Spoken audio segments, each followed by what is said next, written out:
പറയാൻ പോകുന്നത് കുറച്ച് ജേണൽ ഐഡിയാസാണ്.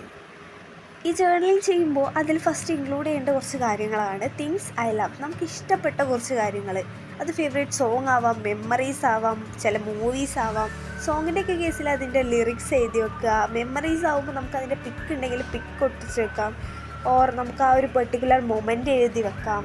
പിന്നെ ഉള്ളൊരു കാര്യമാണ് ലെറ്റർ ടു ഫ്യൂച്ചർ സെൽഫ്. നമ്മുടെ ഫ്യൂച്ചർ സെൽഫിന് വേണ്ടിയിട്ട് ഒരു ലെറ്റർ എഴുതുക. പിന്നെ നമുക്ക് കാണാൻ ആഗ്രഹമുള്ള ചില സ്ഥലങ്ങളുണ്ടാവില്ലേ, ആ ഒരു സ്ഥലങ്ങളുടെ ഡീറ്റെയിലിങ്ങോ അല്ലെങ്കിൽ അതിൻ്റെ പിക്സോ നമുക്ക് ഒട്ടിച്ച് വെക്കാം.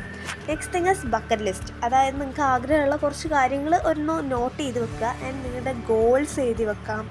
അല്ലെങ്കിൽ നമുക്ക് ഫേവറേറ്റ് ആയിട്ടുള്ള ചില പേഴ്സൺസ് ഉണ്ടാവാം, അവരെ പറ്റി എഴുതാം. പിന്നെ നമുക്ക് ബർത്ത്ഡേക്ക് കിട്ടാൻ ആഗ്രഹമുള്ള ചില കാര്യങ്ങൾ, ബർത്ത്ഡേ വിഷ് ലിസ്റ്റ് ഉണ്ടാക്കാം.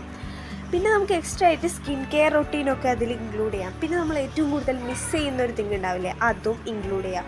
നിങ്ങളുടെ ജേർണലിങ് നിങ്ങൾക്ക് എത്രത്തോളം ഭംഗിയാക്കാൻ കഴിയുമോ അത്രത്തോളം ഭംഗിയാക്കുക. അതിനിപ്പോൾ ഒരുപാട് സപ്ലൈസോ ജേർണൽ സപ്ലൈസോ ഒരുപാട് സംഭവങ്ങളൊന്നും വേണമെന്നില്ല. ജസ്റ്റ് ഒരു പെന്നും പേപ്പറും കിട്ടിയാലും മതി. ജസ്റ്റ് നമ്മുടേതായ ക്രിയേറ്റിവിറ്റിയിൽ നമുക്ക് ജേർണലിങ് എങ്ങനെ വേണമെങ്കിലും സെറ്റ് ചെയ്തെടുക്കാൻ പറ്റും.